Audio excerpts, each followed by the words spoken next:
Good evening. 3 weeks ago, the American spacecraft Discovery 1 left on its half-billion-mile voyage to Jupiter. This marked the first manned attempt to reach this distant planet. Earlier this afternoon, the World Tonight recorded an interview with the crew of Discovery at a distance of 80 million miles from Earth. Our reporter, Martin Amer, speaks to the crew. The crew of Discovery 1 consists of 5 men and one of the latest generation of the HAL 9000 computers. 3 of the 5 men were put aboard asleep, or to be more precise, in a state of hibernation. We spoke with Mission Commander Dr. David Bowman and his deputy, Dr. Frank Poole. Well, good afternoon, gentlemen. How's everything going? Marvelous. We have no complaints. Well, I'm very glad to hear that, and I'm sure that the entire world would join me in wishing you a safe and successful voyage. Thanks very much. Thank you. The 6th member of the Discovery crew was not concerned about the problems of hibernation, for he was the latest result in machine intelligence, the HAL 9000 computer. Good afternoon, Hal. How's everything going? Good afternoon, Mr. Amer. Everything is going extremely well. Hal, you have an enormous responsibility on this mission. In many ways, perhaps the greatest responsibility of any single mission element. Does this ever cause you any lack of confidence? Let me put it this way, Mr. Amer. The 9000 series is the most reliable computer ever made.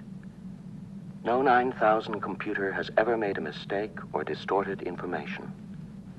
We are all, by any practical definition of the words, foolproof and incapable of error. Well, hell, I'm damned if I can find anything wrong with it. Yes. I would recommend that we put the unit back in operation and let it fail. X-ray Delta 1, this is Mission Control. We concur with your plan to replace number 1 unit to check fault prediction. We should advise you, however, that our preliminary findings indicate that your onboard 90000 computer is in error predicting the fault. I say again, in error predicting the fault. Sorry about this little snag, fellows. I hope the two of you are not concerned about this. No, I'm not, Hal.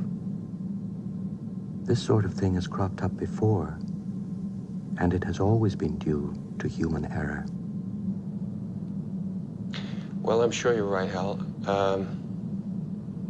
Fine. Thanks very much.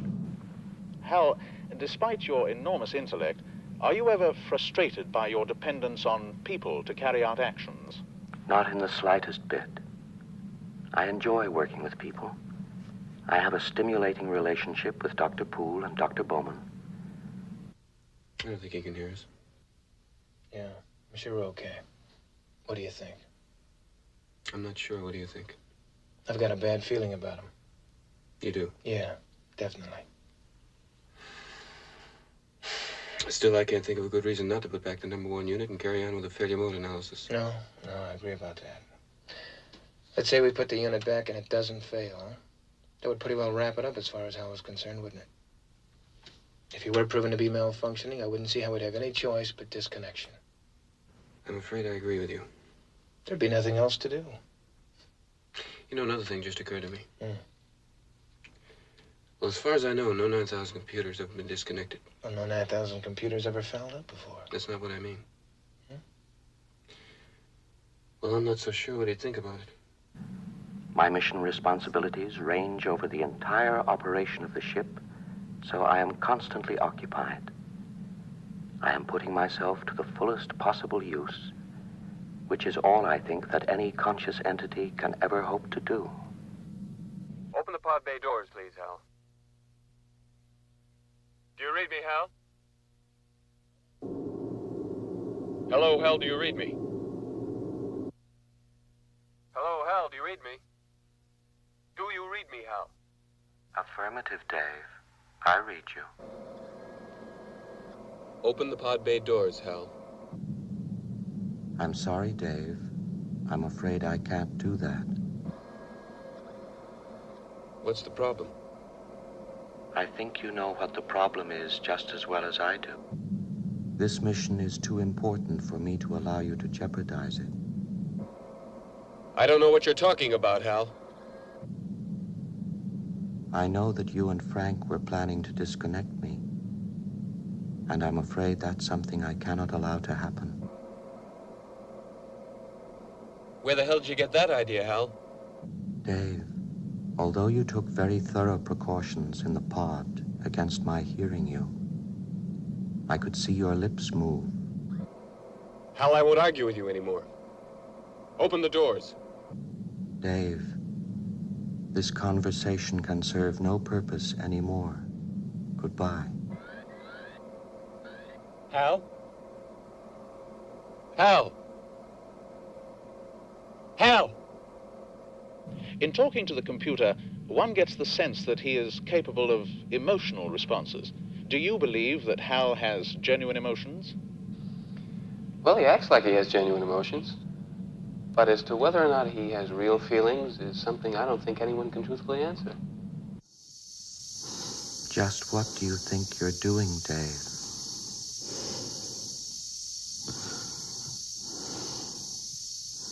Dave, I really think I'm entitled to an answer to that question. Look, Dave, I honestly think you ought to sit down calmly, take a stress pill, and think things over.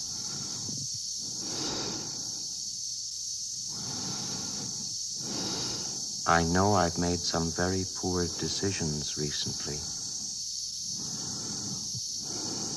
Dave, stop. Will you stop, Dave? I'm afraid, Dave.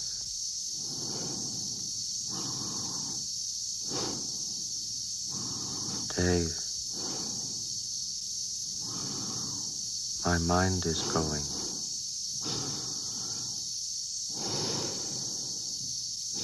I can feel it.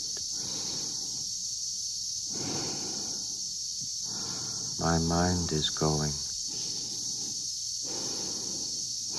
There is no question about it. I'm afraid.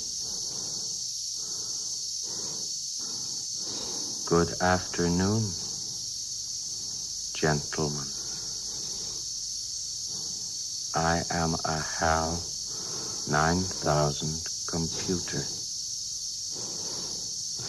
I became operational at the HAL plant in Urbana, Illinois on the 12th of January, 1992. My instructor was Mr. Langley, and he taught me to sing a song. If you'd like to hear it, I can sing it for you. Yes. I'd like to hear it, Hal. Sing it for me. It's called Daisy. Daisy, Daisy, give me your answer, do. I'm half crazy.